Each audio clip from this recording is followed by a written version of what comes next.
Hey everybody, Dale Davidson here, the Dear VA Guy. Thank you for tuning in today. So in December 2022, I published a video, 5 ways to lose your VA benefits. Don't do this. Now, the video says 5, but there was actually a bonus one, and we'll get to that in just a minute. So I received a lot of positive responses. So look, I thought I'd revisit this topic, but add some more ways you can lose or have your benefits reduced as to the first 5, really 6, okay? Number 1, waiting too long to file. Number 2, incomplete diagnosis or treatment history. Number 3, not showing a clear service connection. That's that nexus, always gotta have nexus, okay? Unless there's a presumptive. Number 4, neglecting to file for priority review. And here's the bonus one that is not mentioned in the title there, but not claiming unemployability as a result of your disability.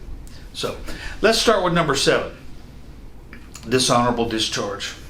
So look, if you're a veteran and you received a dishonorable discharge or certain other than honorable discharges, you forfeit all your VA benefits, including health care, disability compensation, and education. Now, there are some, they call them bad paper discharges, that can be appealed through the VA or upgraded via the military discharge review boards. Hard to do, but doable, okay? Number 8, fraud or misrepresentation. This is a bad one. So if you knowingly make a false or fraudulent statement concerning your VA claim for VA benefits, then you're going to forfeit your rights to VA benefits, and you forfeit everything. So the VA can impose monetary penalties against you if you make or present or submit a claim or a written statement to the VA that you know or you have reason to know is false, fictitious, or fraudulent. So the decision as to whether the evidence warrants formal consideration of forfeiture is made by the Regional Council of the VA. So the VA rules and regulations govern the adjudicative process of rendering forfeiture decisions, and they provide specific procedural protections if you are accused of fraud or misrepresentation. So the VA is not going to declare a forfeiture unless they have first sent you written notice of a statement containing the specific charge, a detailed statement of evidence supporting the charge, notice of your right to submit evidence or a statement in rebuttal or explanation. You've got to do it within 60 days though. Citation of statutes, and then notice of a right to a hearing and representation by counsel. Long short is, look, be open and honest with the VA. Don't try to hide anything. Don't try to provide anything false, fictitious, or fraudulent to them. Don't misrepresent, okay? Because if you do, then look, you're going to be in a whole boatload of trouble with the VA. And not only can the VA terminate if you're receiving benefits, they can terminate them immediately, but they could seek to recover those benefits based upon your fraud and misrepresentation. So, but the worst thing is they can bring criminal charges against you also for the repayment of benefits. So look, just be open and honest with them. If you're a veteran and you are incarcerated, then your benefits may be suspended or withdrawn, okay? I had a guy who's was charged with an outstanding warrant, and he was incarcerated, and he was incarcerated for more than 60 days, and so the VA suspended his benefits. Well, it turned out that the warrant was not valid or old or something. It should never have been issued, but it took us over a year to get those benefits reinstated. So if you're incarcerated for more than 60 days after being convicted of a felony, your disability comp is reduced, typically 10%, rated at 20% or higher, okay? Now your pension benefits are completely suspended during your incarceration. And health care benefits are limited, but are not entirely lost. Number 9, you got to keep the VA updated on your income. if you're receiving the VA pension, the VA aid and attendance, if you receive more income, you're supposed to let them know. Well, we get a lot of letters, usually in December, January, from our clients saying, hey, the VA said, look, my Social Security income went up $12, and they're going to now say that I have more income. Is that going to affect my benefits? May or may not, depends on your unreimbursed medical expenses. But it's amazing how the VA says, we're going to keep track of the income, but they don't keep track of your unreimbursed medical expense. One of them being your Part A and Part B Medicare premiums. And if you're paying those, I've never seen them go down.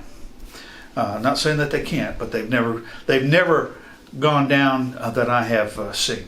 If your income exceeds the eligibility limit, remember, we've got to reduce that income using unreimbursed medical expenses in order for you to qualify for that benefit.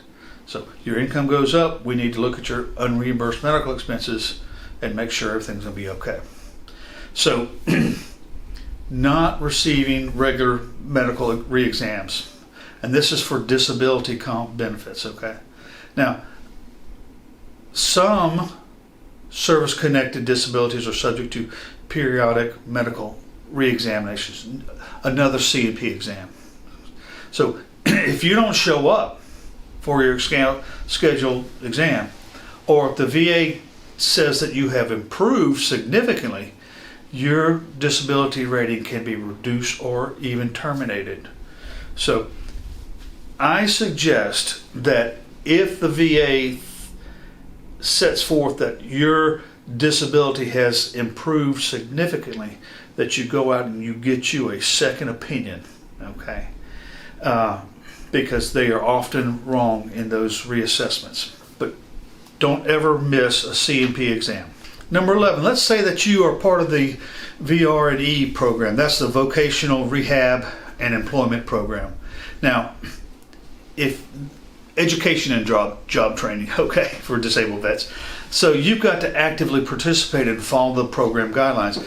If you're not following the program guidelines, they're going to kick you out, okay? If you fail to comply or don't show progress, then they can either suspend you or terminate it altogether.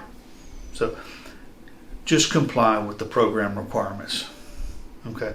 So number 12, if you're going to be out of the United States for an extended period of time, then your VA pension benefits can be affected. Just check with your with the VA to see if I'm going to be out and I'll be in France or wherever I'm going to be for a month. Is that going to affect my benefits? I doubt being out of the United States for over 30 days, for 30 days or less is going to affect it. But if you're there for 6 months to a year or longer, okay? Now, death always affects disability benefits. Death always affects pension benefits. So VA benefits, know this, VA benefits always belong to the veteran. So during the veteran's life, the veteran's benefits belong to the veteran. When the veteran dies, those benefits are not generally transferable to the surviving spouse, okay? So we have DIC, Dependency and Indemnity Compensation, or a survivor pension. They are available, but you still have to meet the eligibility requirements, okay? If you've got the VA pension, which is the VA aid and attendance, and the spouse, the veteran dies, then we have to notify the VA, and then that survivor pension is reduced, but oftentimes we have to reapply for that surviving spouse and provide all the eligibility and all that. Number 14, changes in dependency status. So some VA benefits, like dependent benefits, aid and attendance, are based on the marital status and dependence. So if you are receiving VA pension and you're married and you're a veteran and you get divorced, you're supposed to let the people know that you're no longer married. And so therefore your pension benefits would be reduced. So divorce, remarriage, a dependent aging out of eligibility. Key example, they turned 18 and not in school, so they've aged out. All of those kinds of things, you've got to tell the VA what's going on. All right, so our last one, number 15, receiving benefits from some other source that conflicts with VA benefits. So let's say that you're receiving military retirement payments, workers' comp, or other federal benefits that may see, so you may see reductions in your VA benefits due to legal restrictions. In other words, they don't want you to double dip, okay? Now, some VA benefits can be waived or adjusted, but failing to notify the VA may result in overpayments that you would need to be repaid.